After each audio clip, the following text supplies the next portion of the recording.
बहुत ही आम एहसास है ना?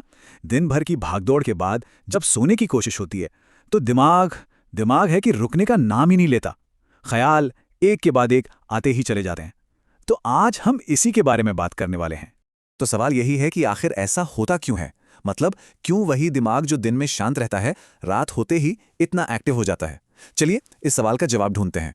माहौल एकदम परफेक्ट होता है, दिन भर का शोर थम चुका है, बाहर पूरी शांति है, लेकिन अंदर अंदर ख्यालों का एक तूफान चल रहा होता है और सोने की जितनी कोशिश की जाए ये विचार उतने ही और भी तेज हो जाते हैं।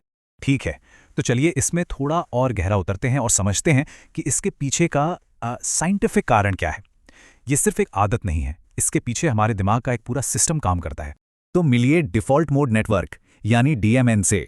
ये हमारे दिमाग का वो हिस्सा है जो तब एक्टिवेट होता है जब हम कुछ खास काम नहीं कर रहे होते, मतलब जब दिमाग आराम की हालत में होता है। इसका मेन काम है दिन भर की जानकारियों को प्रोसेस करना। अब होता यह है कि पूरे दिन हमारा दिमाग छोटी छोटी अधूरी बातें इकट्ठा करता रहता है, जैसे कोई अजीब सी बातचीत हो गई, कोई काम अधूरा रह गया, या वो कॉल्स जो हम उठा नहीं पाए। ये सब जमा होता रहता है। इसको ऐसे समझिए जैसे ऑफिस में डेस्क पर जरूरी कागजों का एक ढेर लग जाता है। दिन भर की व्यस्तता में दिमाग इन ख्यालों पर ध्यान नहीं दे पाता और उन्हें एक मानसिक ढेर में जमा करता चला जाता है। और फिर आती है रात। जब बाहर की दुनिया से कोई नई इन्फॉर्मेशन नहीं आ रही होती तो हमारा डीएमएन एक्टिव हो जाता है और कहता है चलो अब टाइम है, इस ढेर को निपटाते हैं। और बस यहीं से ओवरथिंकिंग का वो सिलसिला शुरू हो जाता है। तो अब जब प्रॉब्लम समझ आ गई है तो चलिए सॉल्यूशन की बात करते हैं। पहला तरीका है डीएमएन को उसका काम करने में मदद करना, सोने से पहले। इसे कहते हैं ब्रेन डंप।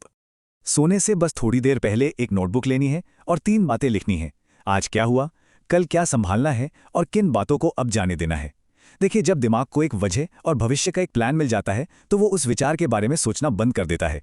कह सकते हैं कि वो उस डॉक्यूमेंट को फिलहाल के लिए बंद कर देता है। दूसरा तरीका दिमाग से लड़ने के बजाय शरीर पर ध्यान देना है। याद रखिए, दिमाग और शरीर अलग अलग काम नहीं करते, वे एक दूसरे से जुड़े हुए हैं।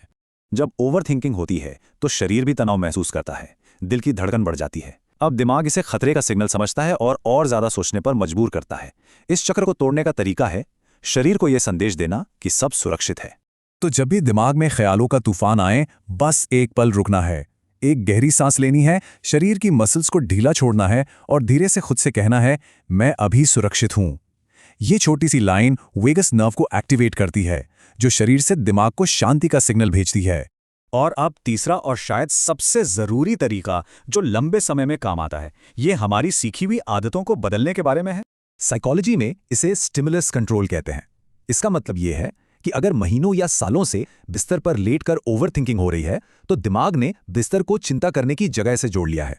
तो हमारा लक्ष्य इस गलत कनेक्शन को तोड़ना है।